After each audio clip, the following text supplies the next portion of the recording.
In this video, I'm going to show you how to create a highly converting thumbnail using a free Chrome extension, Canva, and YouTube. All of this is going to be 100% free, and I'm going to show you how to do it within the next couple of minutes. Now, when you are starting out on YouTube, one of the most confusing or overwhelming things, at least for me, was trying to understand how to navigate and create all of the different variables when creating content. Now, in this video, I just want to tackle how to create the highly converting thumbnail so you can at least check one box off of that list. We're going to hop into a Google Chrome tab, and we are going to search vidIQ Chrome extension.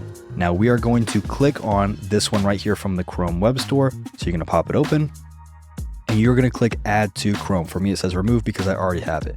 Now, if you do not already have a vidIQ account, what you would do is you would then come over here to the puzzle piece with all of your extensions, click on vidIQ, and then it will prompt you there to make a free account using your Gmail. Now, the next thing that we want to do now that we have the Chrome extension is we actually want to head over to YouTube, and you want to search whatever the topic of your video is. So for me, it's build an offer. For you, it would be whatever it is. It doesn't matter what it is. Now that you have vidIQ, you are going to see some of these statistics and analytics that they have pulled up here. So you'll see things like the overall score, you'll see volume, competition, you'll see the search term, and you'll see some additional statistics.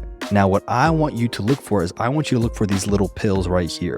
These little things, if you hover over them, will tell you what they do. When you see this little red pill and hover over it, it says this is an outlier score. So this basically says that the video itself is outperforming the channel's average. So that means that if it is doing better than most of this content creator's other content, we can assume that the title and thumbnail combination is really, really working well. It is really, really powerful. So again, you can use this to recreate titles and thumbnails. So you can see here, this is a 24x smaller channel. Well, I say smaller, 120 subs is not small, but smaller channel relative to the one under it. And the content creator is not as well known as the guy under. So if you don't know Alex extremely well-known marketer. And so you can see here, he's got a very, very high outlier score, but he's also very well known. So that may skew it a little bit, but you can see here 24x doing very well. And you can see right here, the thumbnail, if I can stop hovering over it, you can see the thumbnail and I can start getting inspiration. So you can see that it might be a background picture of his setting, but then he has a picture of himself that he's added with a little bit of text and animation. So I'll show you how to do that in just a moment. But all we are doing, vidIQ, YouTube the topic, find a thumbnail that you really like and one that is standing out. Don't find one that you like but is not standing out, okay? So you can see there's my ugly mug there. Keep going. You can see Russell Brunson, but it doesn't stand out. You can see these views are pretty good, but it's not standing out. Okay, here we go. This one, decent views, and it's standing out. So this might be a title thumbnail combination that gives us a little inspiration. So the next thing we're going to do is we are going to head over to Canva. And in Canva, what we're going to do is we're going to go to create a design, and you're going to type in thumbnail. For me, it's already here, so I can just click on it. And now what's going to happen is it's going to pull up the exact size that you need for the thumbnail. But in design, it will also show you a bunch of templates that you can use. Now, again, we want to recreate a thumbnail that we already know is working pretty well. So what you can do is you can use these as inspiration. You don't need to copy them exactly. I definitely would not recommend copying them exactly, but use them for inspiration. So what we see here is you see this one and this one are pretty similar. They have an individual's picture, and there's some text and a very limited image with a background picture and an overlay.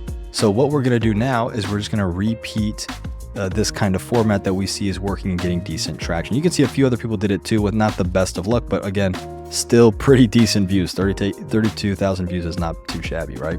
So let's come over here, and what we're going to do is we're going to recreate it in Canva. As you recreate this in Canva, it's really easy to replicate the background, but for your picture, what I would recommend is as you're looking at these positions, take your phone, take your mobile device and use the back camera. Now with the back camera, what you can do is you can now pose and take a similar picture. So I can hold my phone up and I can pose like this guy, maybe a pen in my hand, pointing at the screen, a concerned look. Maybe I have the microphone, maybe I don't. Let's scroll up and see another expression. This guy's kind of in a thinking, so maybe I want to do like a thinking, right? And yeah, it might feel a little cheesy, might feel a little corny, but what people will tell you when it comes to thumbnails is that you want to have a look of expression. You don't want to look too bland or too boring. So you can take that picture, and then once you have that picture, you can upload it to your computer. If you have an iPhone, you can airdrop it to your Mac. You can text it to yourself. You can email it to yourself. You can connect your device, upload it. You can have the Canva mobile app and add it there, and then go on your desktop and fix it, whatever you want to do, right? But once you have it, you're going to plop it into this background. So now I have the image here. What I'm going to do is I'm going to click on it. I'm going to click edit image. I'm going to click background remover, and boom, it just removes the background. And I'm going to drag it over here, and maybe I want to be a little bit bigger in the thumbnail. So I can do something like that. Remember, this thumbnail is going to be pretty small, so you want to make sure that you are taking up a decent size. Now let's go and look at what else was in the thumbnail that we like. So let's say I want to recreate, let me see, the other one, hit a building in the background. So now I can come back over here. I'm going to go to elements. I'm going to type in building. I'm going to go to photos. And maybe I want to use, let's see, let's just pick this one. And I'm going to make this the background. So right click, set image as background. Now what I'm going to do is I'm going to delete building. I'm going to put square or a rectangle. Now what I'm going to do is I'm going to take this, I'm going to make the color black, and I'm going to cover the entire screen. I want this to be behind me, but in front of the background image. So what I'm going to do is I'm going to right click, layer, send backward. There we go. Now I'm going to click on the background again. I'm going to go to this area right here for transparency, and I'm going to move this to like 80. So now I have a nice dark background. So now I want my text. I'm going to go to text, click heading, and you can pick whatever font you want. So let's say I do something like this. And let's say I want to say something like, let's double click here, build an irresistible offer, right? And let's say I want to make it all caps. I'm going to bring it here. And let's say I want to make it a lot bigger. So we'll make it like 80. There we go. And then I want to have some effects to it. So we'll click on it, click effects. Maybe I want to do like a little shadow so it's raised up. You could do any kind of background you want. Maybe you want to have it lifted. Maybe you want to do splice. Maybe you want to have an outline, whatever you want to do, right? Again, I wouldn't overcomplicate it. Just imitate what you see working, right? So and then I have this. Maybe I want to add a little images or little graphics like we saw here. So he had like someone holding a money bag. This guy had like an email and little chart icon. So we can come back, delete this, and let's say we want to do like a little money bag, and we could do something similar and pick the color. Now I do have the paid Canva, so I may have access to features you don't, but just find things that you are able to use. So maybe I want to change the color of irresistible, so just click and highlight, and then maybe I want to do like yellow. Maybe I want to underline it, and there's my thumbnail. And maybe I want to draw on it. I always love drawing on it. So what I might do is click here, and I might add this, and I might point at the money bag like that. And maybe that's my thumbnail, right? Now let's say, as much as I like this thumbnail, I want to create a different version. Or maybe I want to say, okay, what if I did the text as green versus yellow? So I'll come up here, click duplicate page, double click this, and maybe I want to change the color to, like I said, a green. So what I could do is I could take both of these, and I want to use both of them. Maybe I even want to change the color here, but we're not going to do that right now. But maybe I want to use both of them, or maybe I want to use a different image, or maybe a different picture of myself, or a different background. You can make 3 versions of your thumbnail, and you can come into your YouTube video once you have it uploaded, not posted, not live or public, but just uploaded. And I can come down here to thumbnail, and I can click on these dots right here.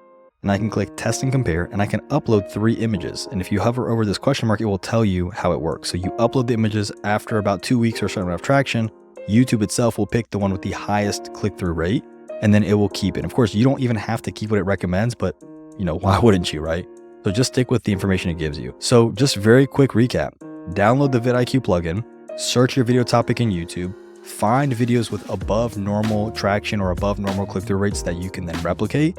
Use Canva to build the thumbnail. For your picture, take a selfie with the back cam. Don't take a still frame from your YouTube video, but take a selfie with the back cam of you in the pose that you want to do, whether it's one pose or multiple to test. Create your idea in Canva. And then once you have your idea with your different versions, upload the 3 versions into the YouTube thumbnail section and let the data pick the best one. So that is what I do to create high converting thumbnails. I hope this video helps. If you have any questions, or if you have any thoughts, or if you have a different way of how you like to do it, let me know, and I'd love to see what you guys have in mind. But have a good one, and I'll see you in the next video.